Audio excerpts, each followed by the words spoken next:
Kadang yang terjadi di lapangan itu yang mendapatkan hadiah ya, biasanya itu hanya Reward. ya, hanya wali kelas ya. Ya. Nah, disinilah peran kita sebagai seorang guru, bagaimana kita memberikan pemahaman kepada anak didik kita.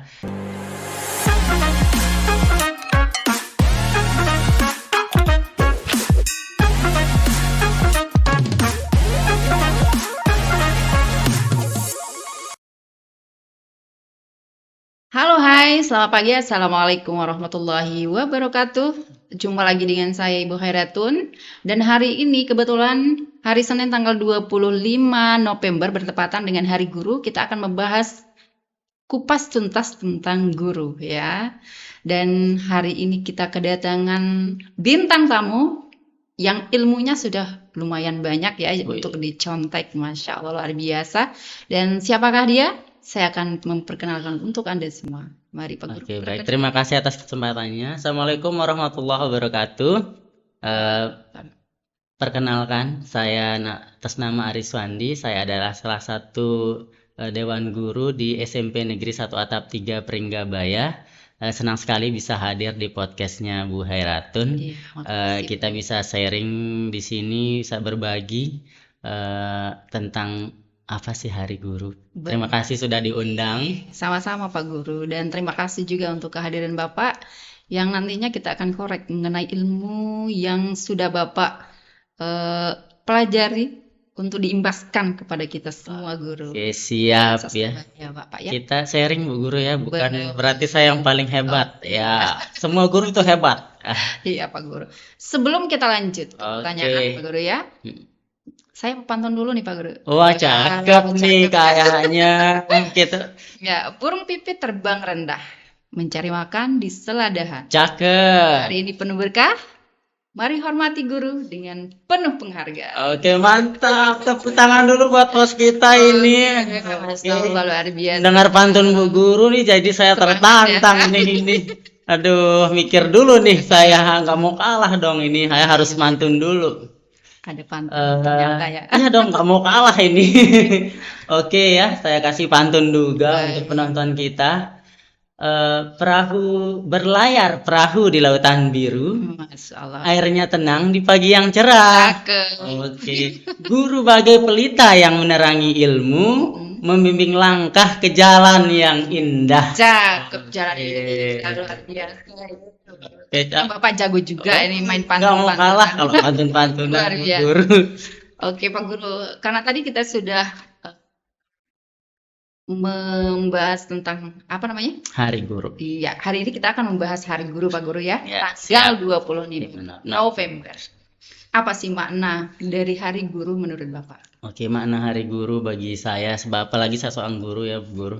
Hari Guru itu adalah hari kita yang pertama bagi saya, kita merefleksikan diri sebagai seorang guru, apa yang sudah kita lakukan, apa yang sudah kita berikan kepada anak-anak didik kita, apa sumbangsih kita kepada bangsa kita tercinta ini demi kemajuan bangsa.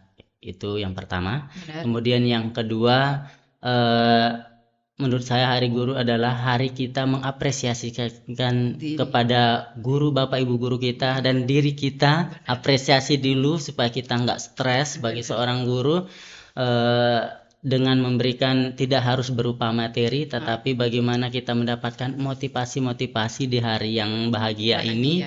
Kemudian yang ketiga, Hari Guru juga sebagai hari kita merayakan semangat kita kembali, hari di mana kita mengecas semangat kita sebagai guru untuk mencerdaskan generasi penerus bangsa kita ini. Biasa, tetapi Pak Guru ya. Ada beberapa pernyataan nih. Kalau Hari Guru itu hari wali kelas saja, karena yang dikasih kado itu wali kelas gitu. Oh iya. Bapak ya, itu sering terjadi Bapak Ibu ya. Kita tidak bisa menafikan bahwa memang kadang yang terjadi di lapangan itu yang mendapatkan hadiah ya, biasanya itu hanya reward. Ya, hanya wali kelas ya. Nah, disinilah peran kita sebagai seorang guru, bagaimana kita memberikan pemahaman kepada anak didik kita bahwa guru mereka itu tidak hanya wali kelas ya.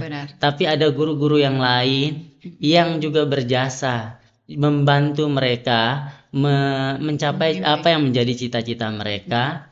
Nah, peran kita itu harus perlu ditingkatkan kembali, bagaimana kita memberikan pemahaman kepada anak didik kita supaya kejadian yang Bapak Ibu sebutkan tadi itu tidak terulang kembali di Iya. tahun-tahun berikutnya ya. Benar. Jangan sampai guru wali kelas itu panen hadiah, Nah, guru yang sedangkan lain yang itu lain hanya cuma menonton. Tetapi guru yang lain juga harus legowo dong, Iya. ya, karena wali kelas itu lebih dekat kayaknya dengan Apalagi murid. kita guru kan pahlawan tanpa tanda jasa Oke. gitu loh. Baik, Pak Guru. Kemudian apa sih yang memotivasi Bapak untuk menjadi seorang guru? Padahal ya gajinya bagaimana lah gitu, Pak Guru. Ya. Menurut Bapak bagaimana? Ya, motivasi ya, berbicara dari motivasi. Sebagai seorang guru, meskipun sekarang posisi saya adalah seorang ASN, tapi saya berangkat dari seorang guru honorer ya. Oh iya benar. Saya mengenyam nasib lika-liku kehidupan sebagai seorang guru honorer dulu sebelum saya sekarang sebagai seorang PNS. Jadi motivasi itu yang pertama adalah saya ingin menjadi orang yang bermanfaat. Baik. Seperti hadisnya yang diriwayatkan oleh At-Tabrani bahwa sebaik-baik manusia adalah manusia yang bermanfaat bagi manusia lainnya. Ya, benar. Kemudian juga merupakan panggilan hati juga sih Bu Guru, karena saya juga pernah menggeluti pekerjaan yang lain. Iya. Dan ternyata itu bukan passion saya. Oh gitu. Saya lebih nyaman menjadi seorang guru. Nah, jadi selain karena saya ingin bermanfaat, saya juga ingin turut berperan dalam membangun bangsa ini melalui menjadi seorang guru. Karena dengan menjadi guru, kita ikut terlibat mendidik generasi bangsa yang akan meneruskan perjuangan kita untuk dibawa kemana Indonesia ini.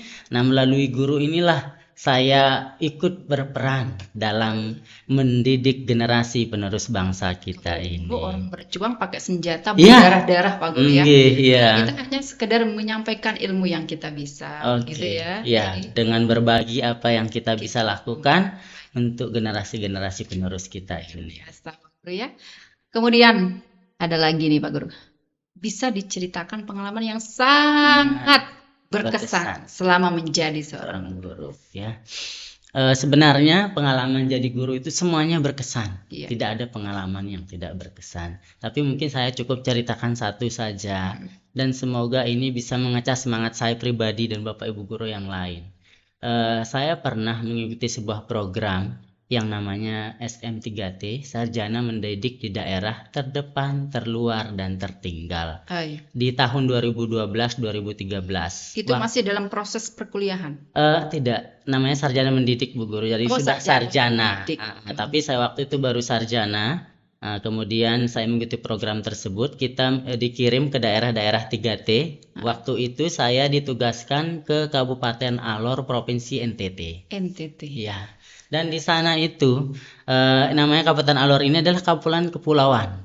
Oh iya. Jadi di tengah perairan. Dia satu kabupaten tapi beberapa pulau. Nah, kebetulan waktu itu saya ditempatkan di pulau yang jaraknya 4 jam nyebrang dari Pulau Alor induk itu ke pulau tempat saya ditugaskan. Namanya Pulau Pantar. Jadi kita harus nyebrang 4 jam dulu nih Bu Guru pakai perahu motor. Bukan kapal feri besar Bu Guru ya, perahu motor. Iya. Dan saya dan teman-teman saya itu pernah kejadian perahu kita itu mati di tengah laut. Jadi itu menjadi sebuah kenangan yang begitu berkesan bagi saya. Artinya saya pernah mengalami hal-hal yang kurang mengenakan dan bahkan kita harus bertaruh nyawa untuk mendidik generasi bangsa. Itu kalau ketika saya mengingat itu, saya kadang menjadi lebih bersyukur di tempat saya sekarang. Perjuangan Bapak Ibu guru kita di daerah-daerah 3T itu begitu berdarah-darah lah kita bilang, karena kadang harus bertaruh nyawa untuk mendidik generasi bangsa kita. Mungkin itu sih Bu Guru yang mungkin sampai sekarang, bahkan itu kan sudah 12 tahun yang lalu, tapi masih teringat jelas perahu mati di tengah laut. Iya. Berarti sangat mengesankan. Ya, berkesan Perahu sekali. mati di tengah laut Tapi itu sangat serta mengesankan. bersyukur bahwa Iya. itu adalah saya punya pengalaman hidup yang bisa saya bagikan ke orang, dan Iya, itu bisa, apalagi itu bisa menginspirasi bagi orang lain. benar. Seolah kemudian Pak Guru, eh, selama menjadi guru, Mm-mm. bagaimana Bapak menanamkan semangat belajar pada siswa? Oke, selama menjadi guru ya, kurang lebih itu sekitar Iya. 14 tahun saya sudah 14 menjadi tahun, guru. sudah Saya itu lumayan menjadi panjang. guru dari tahun 2010 ya.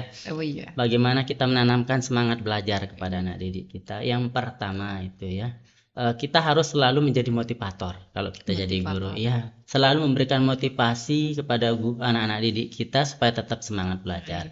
Yang kedua, ciptakan suasana pembelajaran yang menyenangkan. Menyenangkan. Kalau anak-anak sudah senang dengan pembelajaran kita, maka kita tidak perlu capek.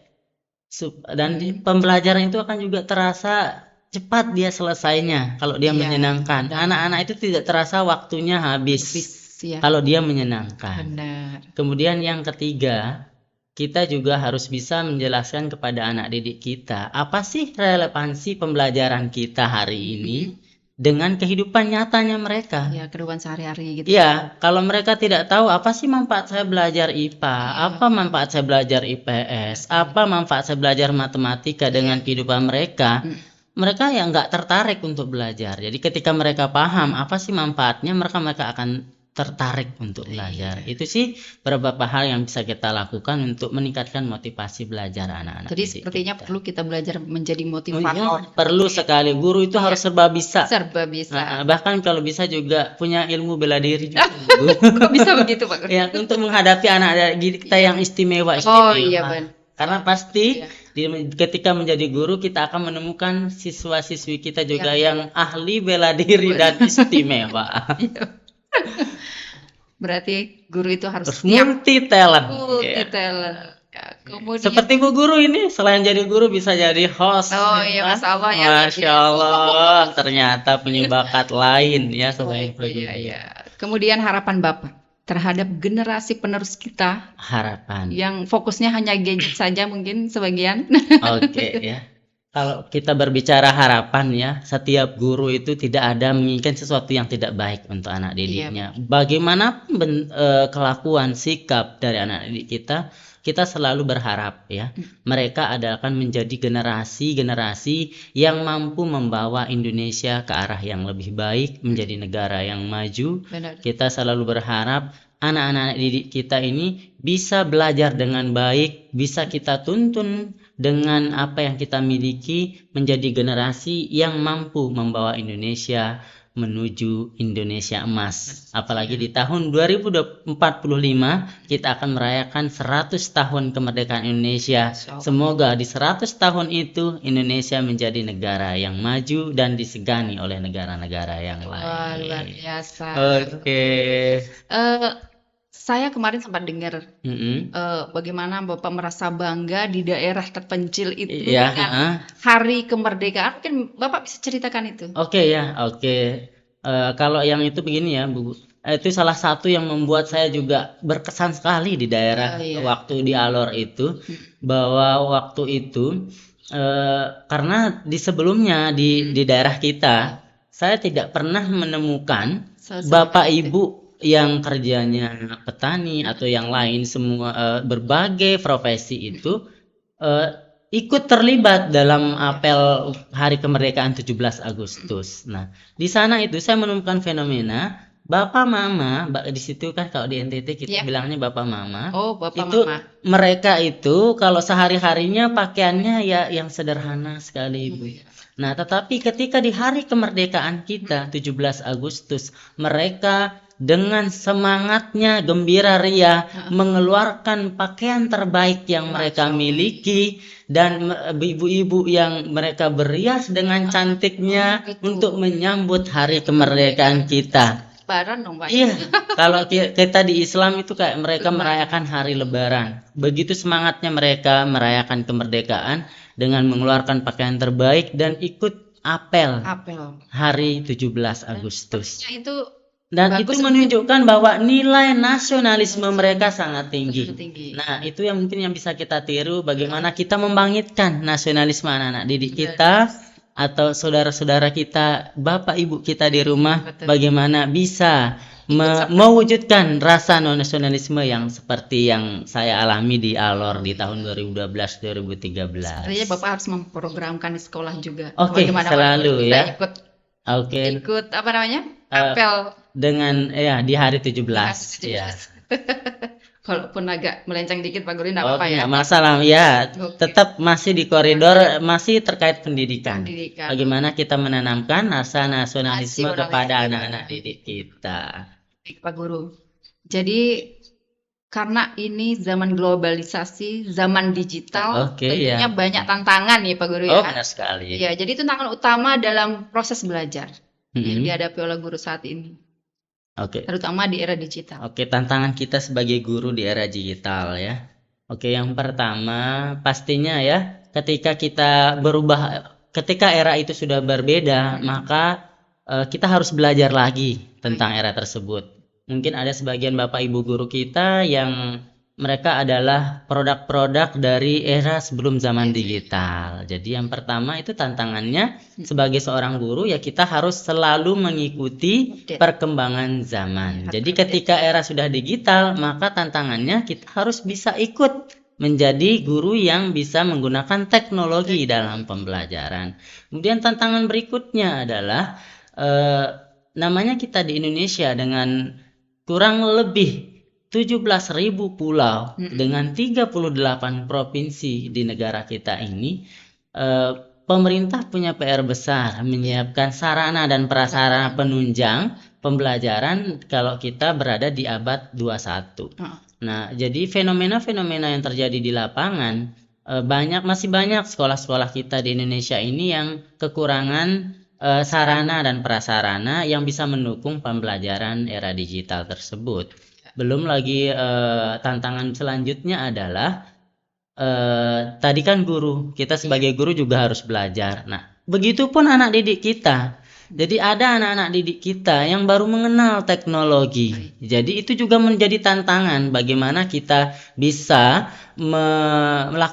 menciptakan suatu lingkungan belajar, suasana belajar, membangun suasana belajar yang kondusif dengan anak didik kita dan yang bisa mengintegrasikan teknologi.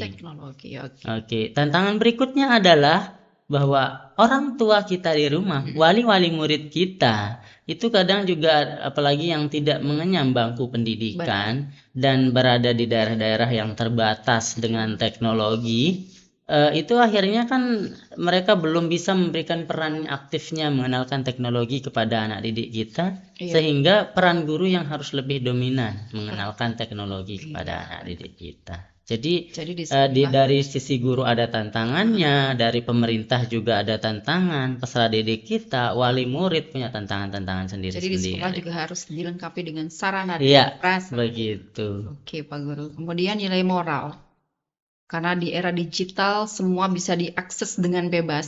Jadi norma anak-anak itu agak-agak terkikis gitu ya. Iya. Jadi menurut Bapak itu ilmu norma nilai norma apa yang harus ditanamkan kepada anak didik kita? Oke, kita bicara nilai dan norma ya.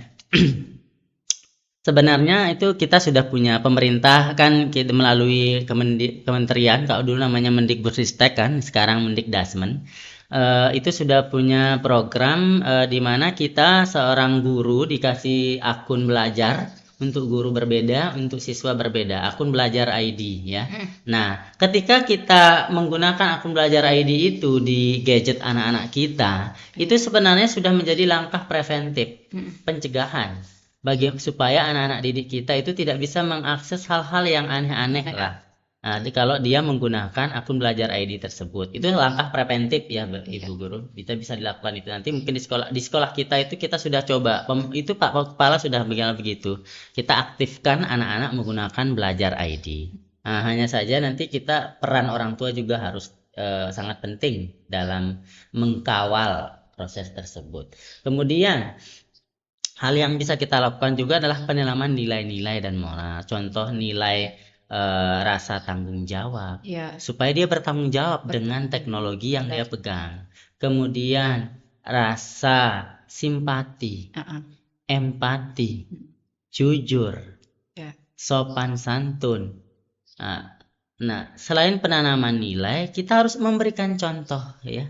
Apalagi kita seorang guru, yang harus ditiru. digugu dan ditiru ya. Seperti katanya Ki Hajar Dewantara, ingarso sungtulodo, ingmadyo mangunkarso, dan tutwuri handayani. Jadi kita kadang di depan, kadang di tengah, kadang Iya. di belakang ya. Benar. Jadi salah satunya kita ditiru. Jadi berikanlah contoh-contoh positif kepada anak-anak didik kita, sehingga apa yang kita lakukan itu, kan kadang anak didik kan meniru. Benar. Apa yang dia lihat itu yang dia lakukan. Jadi kita juga guru berperan penting, sangat berperan bagaimana memberikan contoh-contoh Contoh positif terbaik. kepada anak didik kita. Itu sih Bu Guru kalau dari saya. Ya, jadi apakah perlu juga ditambah ilmu agamanya mungkin? Oh ya, sangat perlu itu. Di samping kita melalui pendidikan moral dan Pancasila atau di pendidikan agama, peran orang tua juga sangat penting. Sangat penting. Karena kan seperti di agama Islam dia bahwa ibu adalah madrasatul ula bagi anak-anaknya. Jadi makanya peran ibu-ibu ya, jadi kita harapkan ya ibu-ibu bisa menjalankan perannya dengan baik sebagai madrasah pertama bagi anak-anak, karena penanaman karakter itu dimulai dari ibu ya, dan keluarga terdekatnya. Kalau dari karakternya sudah kuat dari rumah, maka kita di sekolah tinggal memoles kembali. Iya. Itu saja sih Bu. Ya, jadi perubahan terbesar apa yang Bapak lihat dalam pendidikan sejak pertama kali Bapak menjadi seorang guru? Oke, perubahan ya. Saya mulai jadi guru itu sekitar tahun 2010. Di 2010 itu kurikulumnya KTSP. Iya, berbeda. Kemudian berubah menjadi K13. Sekarang kurikulum Merdeka. Dengan saya umur mengajar 14 tahun, itu saya sudah berada di 3 kurikulum guru. Sebenarnya sih tidak jauh berbeda ya antara KTSP, kurikulum K13 maupun kurikulum Merdeka. Itu semuanya itu kurikulum tingkat satuan pendidikan. Jadi satuan pendidikan itu membuat kurikulumnya berdasarkan kondisi yang dihadapi oleh masing-masing sekolah tersebut. Hanya saja dari perubahan-perubahan kurikulum itu memang perubahan terbesarnya adalah kemajuan teknologinya. Jadi kalau yang dulu kan teknologi tidak terlalu diintegrasikan dalam pembelajaran. Di kurikulum Merdeka inilah yang dia lebih lagi. Karena di kurikulum Merdeka memang tujuannya salah satunya adalah menanamkan keterampilan abad 21 kepada anak didik kita, terutama bagaimana memanfaatkan teknologi dalam pembelajaran. Begitupun kita sebagai guru, bagaimana kita memanfaatkan teknologi dalam proses pembelajaran kita. Baik, jadi setiap era itu pasti kurikulumnya berubah gitu. Iya. Jadi bagaimana sekolah mendukung dalam perkembangan kompetensi guru. Oke.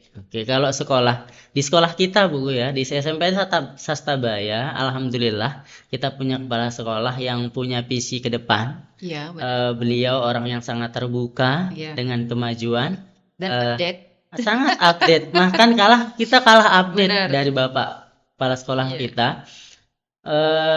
Salah satu contoh ya, yang pertama yang dilakukan sekolah kita punya kombel, kombel Sastabaya.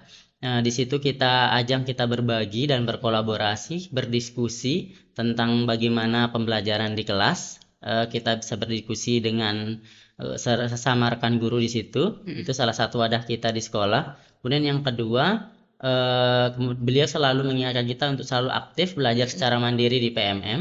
Kemudian yang ketiga, beliau juga tidak pernah melarang kita untuk aktif di kegiatan-kegiatan di luar sekolah, baik itu yang berupa MGMP maupun seminar-seminar atau webinar-webinar online yang ada di berbagai platform.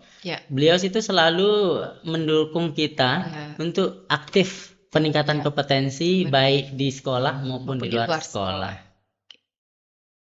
Eh, pastinya dengan bergantinya menteri ya Pak Oh Guru ya. ya, ini kita kan Kurikulum sedang juga baru pasti, ini ya. kurikulum juga pasti berganti nih. Dari yang kurikulum merdeka menjadi kurikulum deep learning. Deep. Mungkin bisa dijelaskan persamaannya atau perbedaannya? Oke ya, sebelum saya jawab Bu ya, saya luruskan sedikit Bu Oh ya. ya, Oke. Kurikulum ya, kurikulum itu kita masih kurikulum merdeka. oh, Deep learning itu hanya sebuah pendekatan yang diselipkan di kurikulum dan itu masih wacana Ibu masih ya. baca. Belum di Diketok. wacana yang disampaikan oleh Bapak Mendikdasmen kita yang baru, Bapak Abdul Mukti. Iya. Jadi saya luruskan kembali ya, bukan kurikulumnya, tapi lebih kepada pendekatan karena kurikulum itu tidak secepat itu bisa dirubah dalam Oke. jangka waktu beberapa bulan. Oh iya. Tapi memang sih ada perbedaan sedikit. Intinya sama bahwa pembelajaran itu harapannya itu berpihak kepada murid. Berpihak kepada murid. Baik dari kurikulum merdeka maupun pendekatan deep learning tersebut. Hmm. Jadi kalau di kurikulum merdeka yang sekarang ini pembelajaran itu diharapkan memberikan keleluasaan kepada anak dalam proses pembelajaran. Jadi memberikan kebebasan, makanya disebut merdeka. Memberikan kebebasan kepada anak dalam mengembangkan potensi yang dia miliki. Sedangkan deep learning itu ada lebih penekanan kepada analisis ya. Analisis lebih mendalam lagi tentang terhadap konsep-konsep bagaimana penerapan konsep itu kembali ke kehidupan nyata. Oh iya. Jadi ada penekanan kembali sih. Jadi sebenarnya hampir sama saja, hanya lebih ke penekanan kepada analisis yang lebih mendalam. Oke. Kemudian apa namanya? Disarankan untuk semua guru itu ikut pembelajaran konseling. Oh, konseling. Jadi tidak hanya guru BK. Sekarang ini tidak hanya guru BK dianjurkan untuk selalu mendalamkan ilmu konselingnya, tetapi semua guru mata pelajaran juga diharuskan untuk belajar konseling. Ini bagaimana menurut Bapak? Kalau yang terkait hal itu, saya juga pernah menonton video beliau tentang bagaimana beliau statement beliau tentang bagaimana nanti guru-guru ke depannya akan diberikan pendidikan konseling baik kepada peningkatan untuk guru BK dan konseling untuk guru-guru kelas dan guru mapel. Saya sih memandang hal tersebut sangat positif ya Bu Guru, dan memang kita perlukan sebagai seorang guru karena mau tidak mau ketika seorang guru itu harus memiliki kemampuan dasar tentang konseling. Contoh saja kita seorang guru kelas di SD. Yang sehari-harinya berkutat dengan anak tersebut. Dan kondisi di pendidikan kita sekarang itu tidak ada guru BK di SD. Oh iya benar. Jadi ketika terjadi permasalahan, itu guru kelas itu harus memiliki keterampilan dasar memberikan konseling kepada anak. Oh iya. Karena kan tidak ada guru BK-nya di SD, guru. Jadi memang sangat diperlukan. Jadi terutamanya di guru-guru SD. Karena kalau di SMP kan masih ada guru BK. Sementara di guru SD tidak ada guru BK. Jadi menurut saya memang apa yang disampaikan Pak Menteri itu sangat bagus. Jadi kan memang kita butuhkan sebagai seorang guru keterampilan dasar memberikan konseling kepada anak didik kita ketika ada permasalahan di kelas atau ada anak didik kita yang membutuhkan konseling dengan kita mampu memberikan konseling awal pada anak didik kita. Selain mungkin misalnya nanti mereka bisa pergi ke psikolog atau langsung ke guru BK yang lebih kompeten. Jadi ibaratnya sih kalau kita ibaratkan dengan luka nih, ketika ada luka, kata kecelakaan atau apa, ada P3K-nya. Nah, kita ini ketika sudah diberikan pelatihan dasar itu, kitalah yang menjadi P3K, penolong pertamanya. Sebelum ada pertolongan lanjutan oleh ahlinya, misalnya dokter atau perawat. Jadi anggaplah kita P3K bagi anak didik kita di kelas ketika terjadi permasalahan sebelum lanjut ke guru BK atau psikolog yang lebih mahir di bidang konseling. Jadi intinya sih sepakat dengan apa yang akan direncanakan oleh Pak Mendikdasmen. Oke. Kalau Ibu sendiri bagaimana? Sangat setuju. Oke. Iya, karena ilmu psikologi itu juga kaitannya dengan pribadi kita Pak Guru ya. Kadang-kadang ada yang sifatnya emosional, jadi mungkin dengan belajar psikologi kita bisa menahan diri, lebih sabar gitu ya Pak Guru ya. Dan alhamdulillah kemarin kan PPG sudah diinkludkan PSE di situ, di PPG guru yang sekarang. PPG guru tertentu itu dimasukkan materi PSE. PSE itu apa Pak Guru? Pendidikan Sesional Emosional. Oh iya. Kemudian Pak Guru ini, karena sekarang marak terjadi Mm-mm. lapor melapor Oh, ya. lapor, Mbak. Ya, Payung banyak sekali. payung hukum seperti apa yang dibutuhkan oleh semua guru agar tidak apa namanya? Agar guru Terjadi itu tidak dikriminalisasi. kriminalisasi. Oke, kalau kita berbicara tentang kriminalisasi guru ya, memang sih yang kita dengar sekarang ini marak berita beberapa rekan guru kita yang harusnya akhirnya terlibat dengan pengadilan, Iya, polisi dan yang lain. Payung hukum itu memang harus kita perlukan sebagai seorang guru dan sebenarnya sudah ada sih yakni Undang-Undang Nomor 14 Tahun 2005 tentang Undang-Undang Guru dan Dosen itu di pasal 39 di situ sudah dijelaskan bahwa memang guru itu ada perlindungan hukumnya. hukumnya.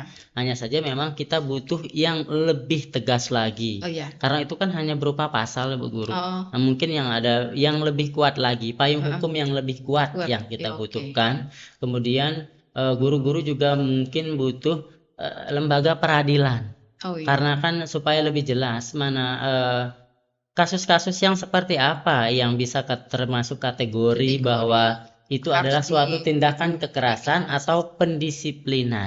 Oke. Jadi harus jelas dan sosialisasi kepada guru-guru kita dari pemerintah tentang peraturan-peraturan tersebut. Ah. Sehingga jangan sampai terjadi tabrakan antara Undang-Undang Perlindungan Anak dengan Undang-Undang Perlindungan Guru. Jadi dia jangan sampai terjadi tabrakan supaya jelas batasan kita, pendisiplinan yang seperti apa yang termasuk kekerasan atau pendisiplinan yang mana yang bukan termasuk kekerasan. Iya. Sehingga kita guru-guru juga tidak bingung Benar. apa yang harus kita lakukan di lapangan. Jadi perlunya payung hukum yang jelas yang benar-benar mengatur tentang perlindungan guru, tidak hanya diselipkan dalam berupa pasal. Kemudian kita juga butuh lembaga peradilan yang bisa membantu guru dalam menyelesaikan permasalahan yang seperti tersebut tadi. Kemudian juga kita butuh sosialisasi yang jelas dari pemerintah kepada guru tentang peraturan-peraturan tersebut. Iya.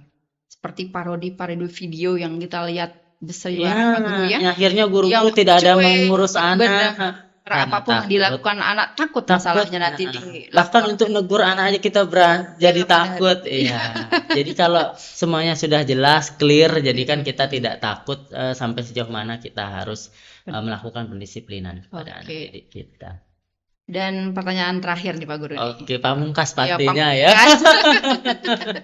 Harapan Bapak dari pemerintahan kita yang baru ini, harapan Bapak untuk ini mewakili semua guru yang ada di Indonesia ini ya. Jadi harapannya bagaimana Bapak? Harapan ya, kita guru-guru di Indonesia kepada Bapak Presiden kita Pak Prabowo melalui Mendikdasmen kita Pak Abdul Mukti. Harapan kita seperti yang sudah disampaikan di statement-statement beliau bahwa ada beberapa program yang memang menjadi harapan kita. Salah satunya peningkatan kompetensi guru, itu memang kita sebagai guru harus. Kita butuh peningkatan kompetensi. Kemudian yang kedua juga ada program nanti dari Pak Mendikdasmen penyederhanaan administrasi guru. Yang memang kadang-kadang beberapa guru kita yang terutama yang masih agak kurang melek teknologi itu agak terlalu terbeban. Kemudian dan kuras waktu juga Pak Guru, terlalu banyak administrasi yang harus kita selesaikan. Ya.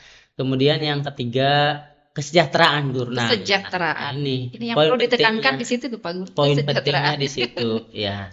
Jadi ketiga program ini itu sudah disampaikan oleh Bapak Mendikdasmen sendiri. Mudah-mudahan ini kan menjadi harapan kita. Program-program ini sudah sangat bagus dan memang sangat berpihak kepada guru, di mana sudah ada peningkatan kompetensi, kemudian penyederhanaan administrasi, kemudian peningkatan kesejahteraan yang memang menjadi harapan menjadi janji Pak Prabowo waktu itu kepada kita sebagai seorang guru. Harapan kita sih apa yang menjadi program ini bisa terlaksana dengan baik dan diawasi dengan baik supaya ketika program ini berjalan, itu berjalan dan tepat sasaran. Benar. Sehingga jangan sampai terjadi programnya ada tetapi tidak sampai kepada guru kita.